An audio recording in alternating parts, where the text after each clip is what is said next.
Hello, this is Eric Bobrow. In this ArchiCAD video tutorial, I'll show you how you can import manufacturer's objects in IFC and DWG formats. These are becoming increasingly more available as more manufacturers are realizing that architects and building designers are using 3D BIM software for their design. This topic came up recently as a question from architect Tim Ball in the United Kingdom in our ArchiCAD coaching program, part of the Best Practices course. He sent me this email and mentioned that in the UK there is a National BIM Library that has started to compile and publish and make available many manufacturers' objects, and he wondered about how he could import things that were in IFC format. He also referred me to another website for a hand basin from another manufacturer. So let's take a look at how this works.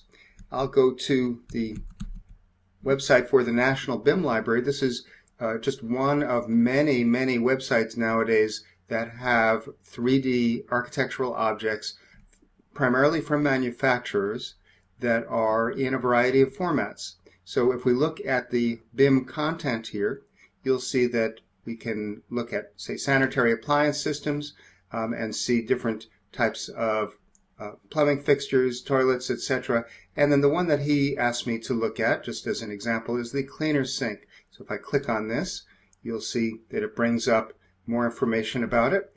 And there's actually a user guide, which I can show you here. Actually, this is a preview image of what it'll look like. And then here's a user's guide. Now, the user's guide indicates that this was created in Revit and has many different parameters that could be adjusted in Revit, but that there are also versions available for ArchiCAD and other BIM software. Now, as it turns out, on the current site, there's IFC, which is the general format that we'll be able to use, and Revit. So I'm going to go simply and say that I'd like to download this. It says which format. I'll say IFC, and I'll just click on the download button. And it then basically will download a zip file that I can go ahead and save and then open up, expanding the zip file. Now let me switch to ArchiCAD and show you how we bring this in. In ArchiCAD 16, there have been improvements, of course, in many different areas. One of them that may have actually come before 16, may have been in 15, I'm not quite sure, is the ability to go to the File menu, File Special, Merge command, and actually bring in an IFC file. So I'm going to go to my downloads here, and you can see that I had previously downloaded this file. Actually, this is the zip file. Here I've expanded it, and here's the actual IFC file that I'm going to bring in. So this is the actual object. Here's that user's guide that I referred to. But I'm going to open up the object here. And when you highlight an IFC object that is designated as a plumbing fixture or mechanical fixture, then it will ask you, ArchiCAD will ask you if you'd like to use the MEP library. So the MEP add-on for ArchiCAD is an optional add-on that allows you to place and route plumbing and heating ductwork, plumbing, piping, and electrical cable trays, I believe. Now, I don't have the MEP add-on installed in my copy of ArchiCAD, and so I can ignore it. I can basically say, no, I don't want to find the MEP library. If I did have it, then it would actually bring this in and designate it in its proper category of being, a fixture for water, for the water system. Now, since I said no, it's just bringing it in as a standard object, which is fine. Now, I'm going to place this at the offset of 0. In other words, it's going to be on the ground level. And you can see that it showed up just in the lower left here. I didn't really get a chance to place it, but of course I could select it and move it to a new position. However, you'll notice that the dots here are gray, and I can't move it immediately. That's because it's on a layer that was added in to the layer list when I imported it.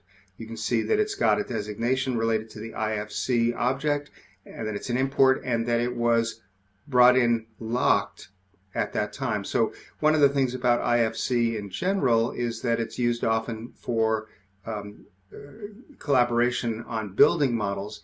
And if you were bringing in, let's say, a structural model from structural consultants, it would actually make sense for merging that in for it to be locked, so that you wouldn't inadvertently move the structural model in relationship to its coordinate placement. So in this case, though, I would like to experiment with this, so I can go right-click on this and go to the layers and say unlock the layer, and that will just then give me the proper handles here. Now, regardless of whether it's locked or not, if I go to 3D, we'll see that it came in and looks pretty good immediately. And I can select it here in 3D, and you can see it's one element. It actually has snap points. You can see a snap point in the corners here, and this would be, I presume, the sort of bounding box of the basin here. But there are intelligent hotspots that came in along with this IFC object. So it's actually, even though the floor plan object only has the basic bounding box and center hotspots, in 3D it does have some more snap options, which is good. Now notice that this symbol is a little bit odd. That's because the actual basin sink, the bottom of it, is not totally flat. Of course, it drains to the opening here. Now, if I'd like to get this symbol to be more correct, and in fact just clean it up because you can see a lot of other lines in there, we can take advantage of one of the capabilities of ArchiCAD 16, which is the ability to turn this or turn a copy of it into a morph. So I'm going to go drag a copy of this over to the side. Actually, let's see here. Drag this here, press and release the Option key or the Control key on Windows, and then you'll get a copy. Now I'll select this and go to the Design menu and say that I'd like to convert the selection to a morph. When I do that, it tells me what it's going to do, that it's going to be converted into a morph, and the original element will disappear, as well as any dimensions that were referring to it. Now, as soon as I do that, you can see it changes slightly in terms of color. If I go to 3D, we'll see that that element is still there, just the same as before. Now, if I select it, you'll notice that it's selecting the basin here, but not the legs. That's because it's actually been converted into multiple morphs. If I draw a bounding box rectangle around it, you can see that there are 7 morphs. So the one object was broken up into 7 pieces. Now, if I want to be able to deal with this conveniently, for example, if I wanted to drag this around, you see that this is only one of those elements. So what I'd probably want to do is select all of these and group them like this. And now, if I select this and drag it, you'll see it drags the entire batch of elements. Now, I'm going to suspend groups and just select this, this main morph here. The one, actually, let's just click it from the corner. And I'll use an option to smooth this out. So under the Design menu, Modify Morph. Actually, sorry, we're going to go to the Morph settings. We're going to open up the settings here, and you'll see that the edges can be hard, where we're seeing these extra lines, or hidden, or soft. I'll use the soft option here, and what that'll do is it'll only show lines where it needs to. So I'll say OK. You see now the symbol, or the basic floor plan representation, looks much better. When I go to 3D, we can see that it actually looks quite a bit different. Even in the 3D window, it's smoothing out this surface. The surface still has the same polygons, but it's been told to smooth this in terms of rendering. Now we could go and select these other elements and do the same thing. So if I select, there are several of them in here, and I could go in to all of these morphs and, let's say, make them soft, and then it may clean up just a little bit better in certain areas. This is sort of optional. You need to play around with it to see what it does and whether you like the effect of that. Now that I've actually switched these around, let's turn this into an object. So in other words, I'm going to take these elements, and I'll go to the File menu, Libraries and Objects, and say Save Selection as Object. So I'm here on the floor plan, and I'm going to be saving all of the elements that I had selected as an object. So we'll call this NBL Sync here, and I'm going to put it into the embedded library, so it'll be part of this project. Or of course I could save it out to a folder on my hard drive for use in multiple projects, or I can have it in this project and then later export it from using Library Manager. So I'll save this, and you notice that it gives me some options that are part of ArchiCAD 16. We'll actually look at these a little bit more later in this tutorial. Right now I'm just going to say OK. We don't see any change here because basically it's defined a new object and loaded that into the object tool.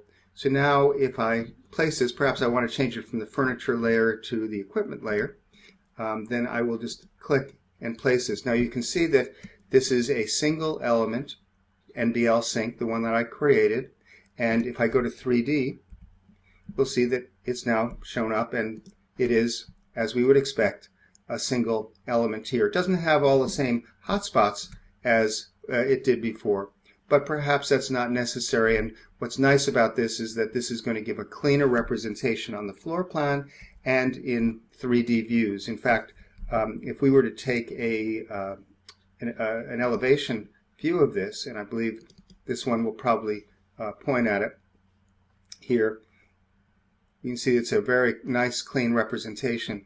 Now the reason why the other elements aren't showing up is because the layers that they were put on was not set up in the layer combination. So for example, I need to turn on the layer for the original object, remember that we had unlocked, and I think that's probably all that I need to do is change this here for the sections. And perhaps I'll also make it so that these elements here are showing on the floor plan and the plumbing plan.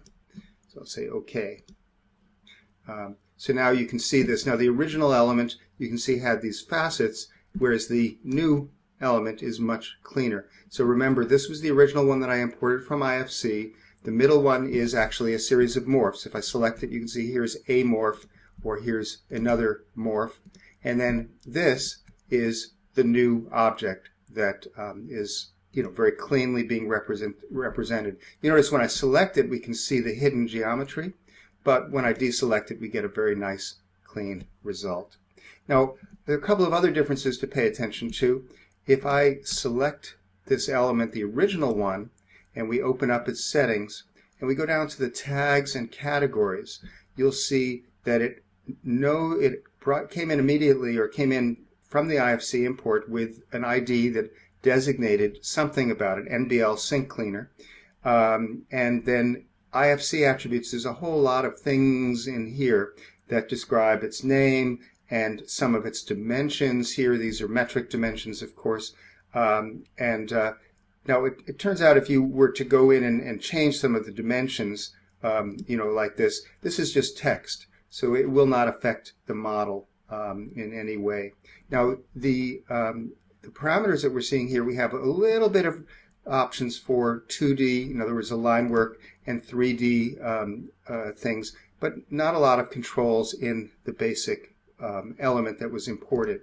Now if I select the object that I had created after turning this into morphs, you'll see that the IFC information is virtually empty. In other words, I can click on Manage IFC Properties, and then I can manually go and add things into it, but nothing is going to actually bring in all of those attributes into this new object. Even I've tried apply predefined rule, and it doesn't really do much other than designate this maybe as a plumbing fixture versus some other type of equipment. But all of those other attributes there could be added if you needed them. Now most of the time for ArchiCAD users, you simply want to bring in an element and have it show up properly in your model, and the IFC properties are not that consequential. But if you do need all of those IFC properties, then you may actually want to retain it in the original form. Even though its 3D image may have lines on it, its symbol may not be as nice. but you would keep the IFC properties. Now notice up here in the parameters, this object that I created has some options for fills, materials, and pens. We'll look at that a little bit more later, but there's no place for you to put in things that would show up in your schedule. So I'm going to show you how you can change that. In other words, how can you put in the types of listing parameters that would be typical in an appliance schedule or in other types of schedules. Well, I'll select this object and I'll go to the File menu and go to Libraries and Objects and say Open Object. And you can also use the keyboard shortcut Command-Option-O, and it probably is Alt-Control-O on Windows. Now when I do that, it opens up this object, and we can see under the parameters, those parameters that I was just playing around with are just showing you briefly. Now under Details, which is what opened up when I first selected it, you'll see that it says its subtype is model element. Now that's a very general type of subtype. When I go into the select subtype, I'm allowed to go and be more specific. And for example, instead of being a general model element, I maybe will designate it as an equipment element. I could highlight this, or I could be even more specific and say that it's bathroom equipment because it's related to cleaning.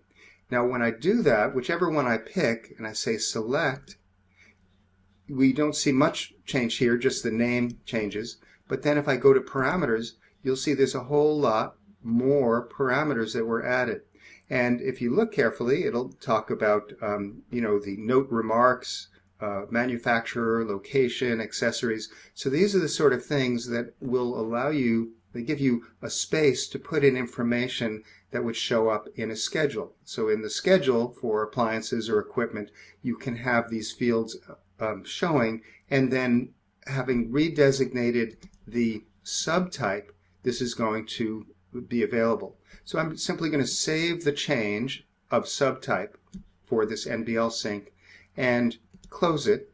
And when I open up the settings for this again, you'll see now there is parameters for listing. It's one of the items in the parameters. And down here there are these elements or parameters that I can fill in, and I can type in the manufacturer or the cost.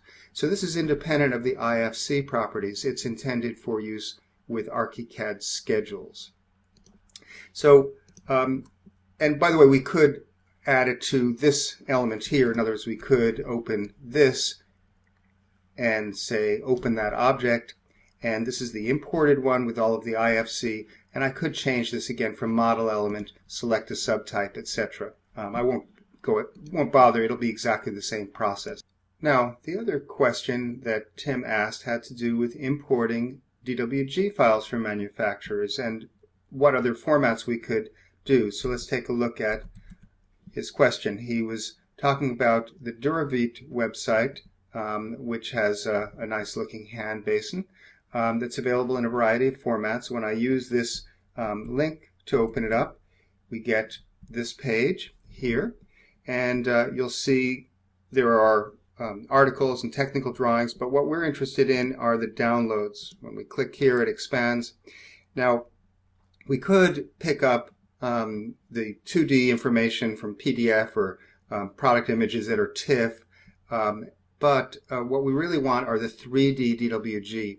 The IGS and STP are not files that we can read, and DXF is actually just another way of doing DWG information. So really what we'd want to do is to download the 3D DWG files and then save this, which I've already done. Now let me go back to ArchiCAD and we'll import it.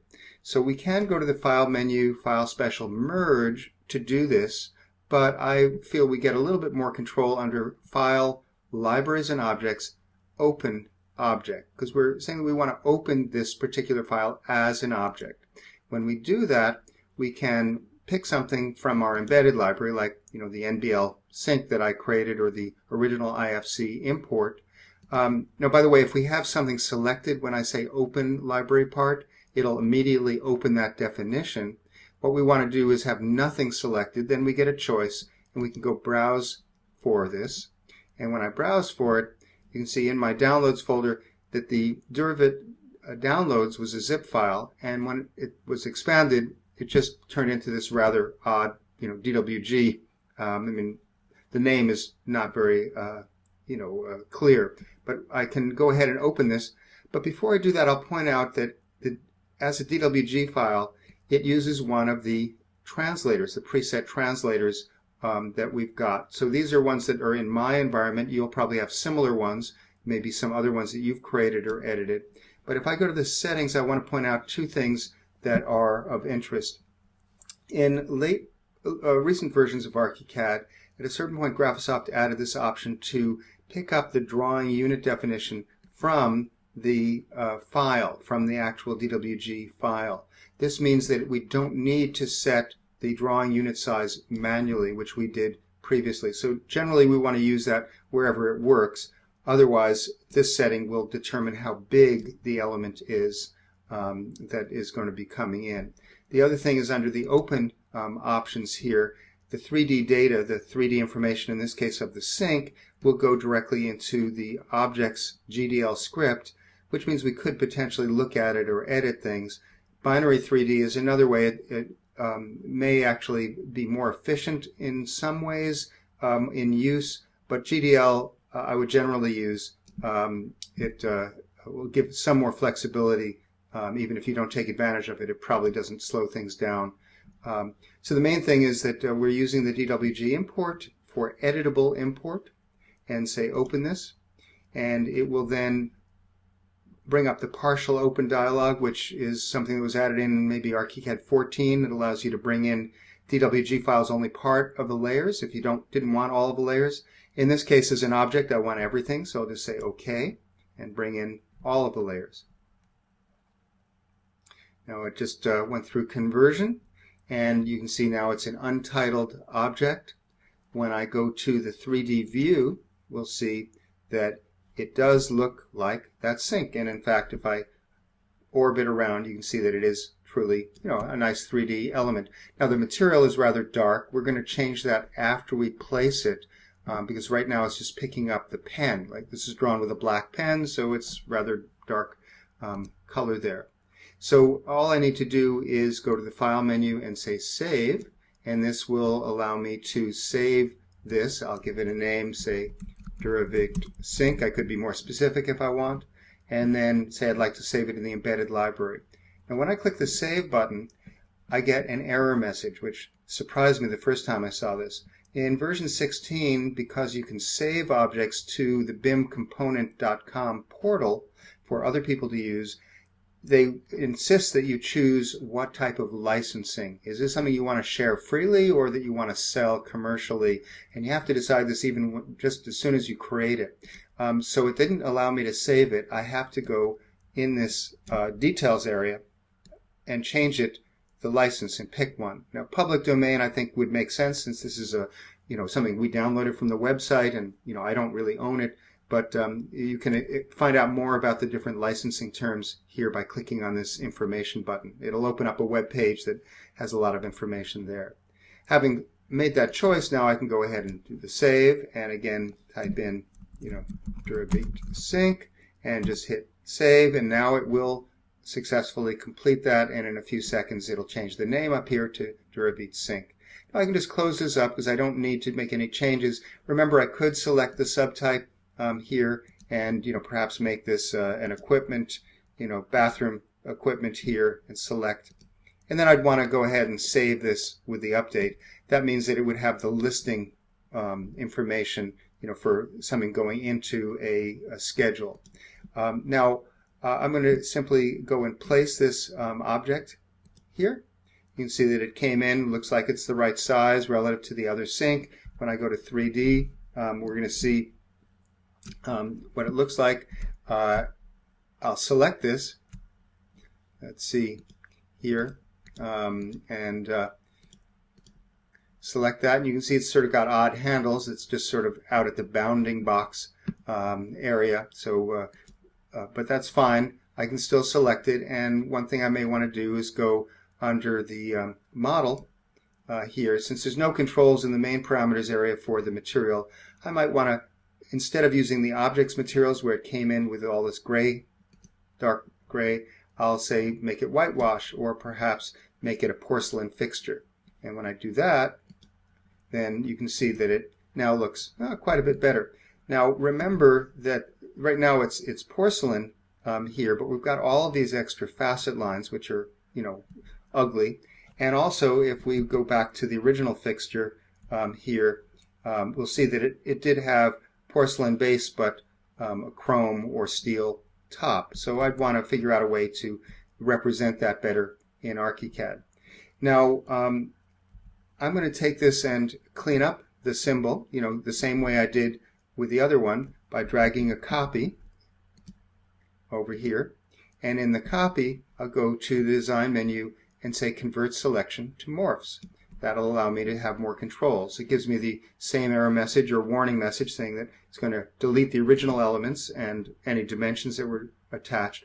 But it also gives an extra warning saying that these morphs will be very complex, have a large number of polygons. You can see that it is quite complex. I'll say go ahead and continue, but be aware that this may require some extra care on your part, and you may not want to have dozens of these sinks all trying to be visualized in one view, because it can slow down ArchiCAD.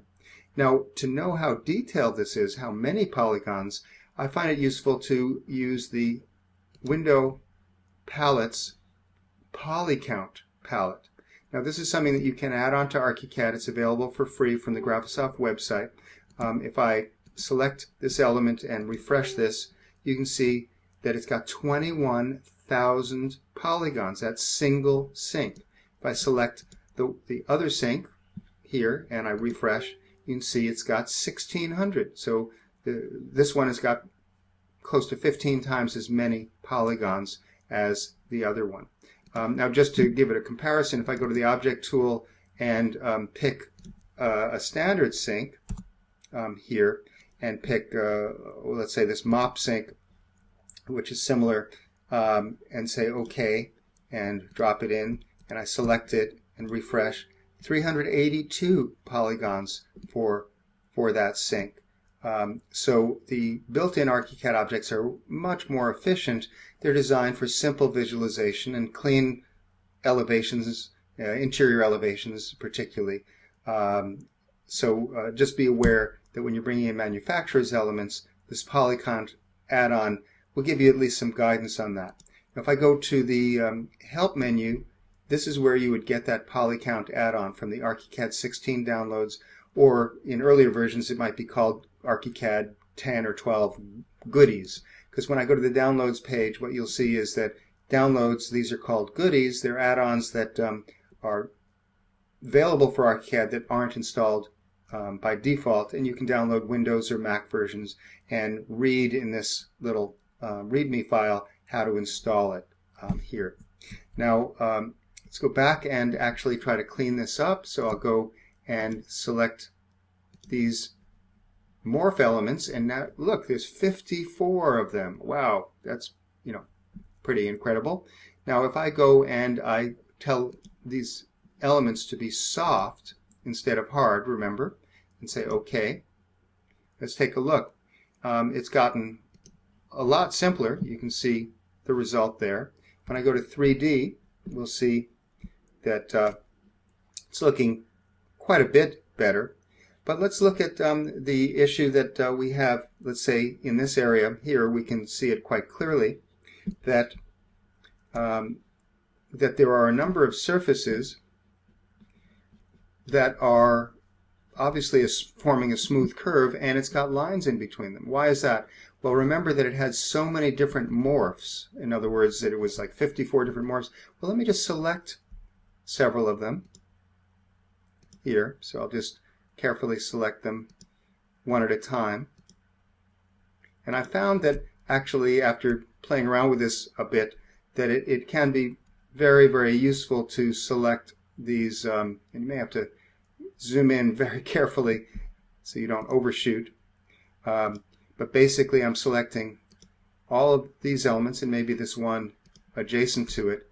And what I'll do is now use the option under the design menu to modify morph union. That means that it's going to unify all of these individual pieces into a single larger piece. At first, we won't see any change. We can see that it still has all of these lines. But now when I select it, I select one element, and it is all of these ones. Now if I select the morph element and change it to soft, now we're going to see that now it's cleaning up much better. And so we might have to go in carefully and unify things that we need to. But I have found that it actually can be a problem if you unify too many things all at once, or the wrong things, because ArchiCAD will, it may start, as a morph, it may start to distort the shapes here. Now I'm going to take these elements here, and I'll point out that I selected the tap, but it also selected something down below there. It seems that this bottom element and this element here for some reason are unified. Now I'm not going to worry about trying to clean that up for now. I'm just going to select these, and what I'd like to do is to change their material, because remember that the bottom part, the basin, was porcelain, but that this upper part should be some type of a metal.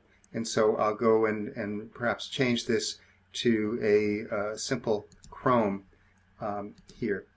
And it'll look a little different in 3D, but even more so when I turn this into an object, I will have more controls over it.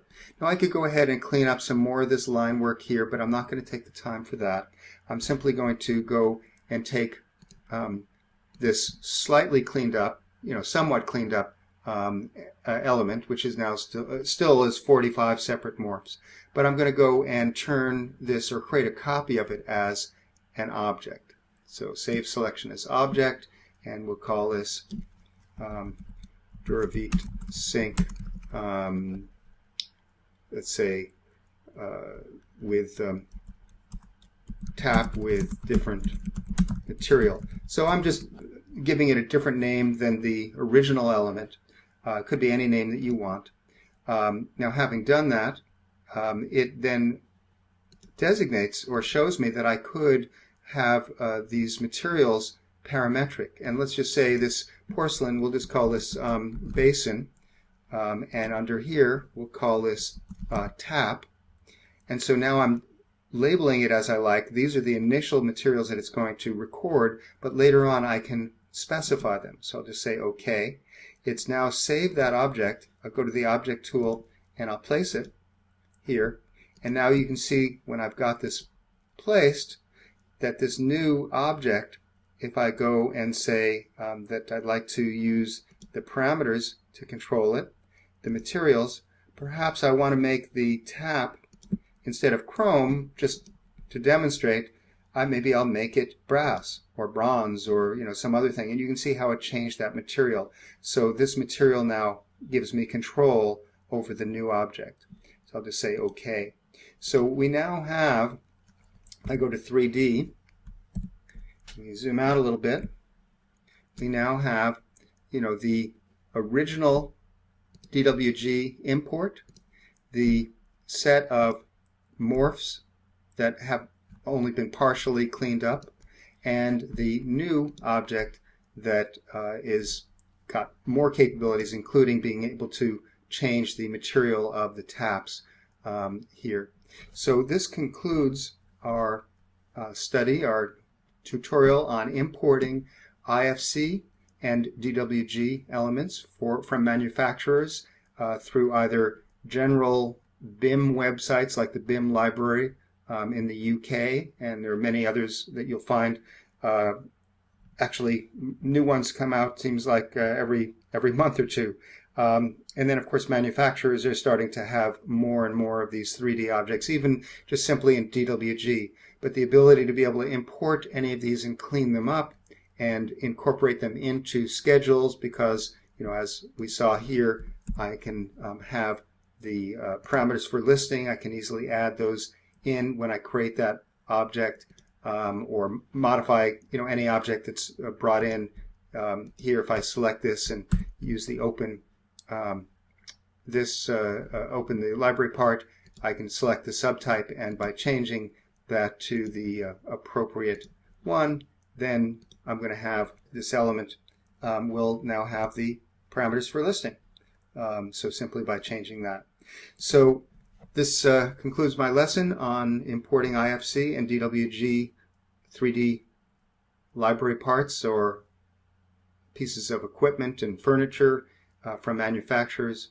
This has been Eric Bobrow. I look forward to getting your comments and questions. Please post them on the page down below. Thanks for watching.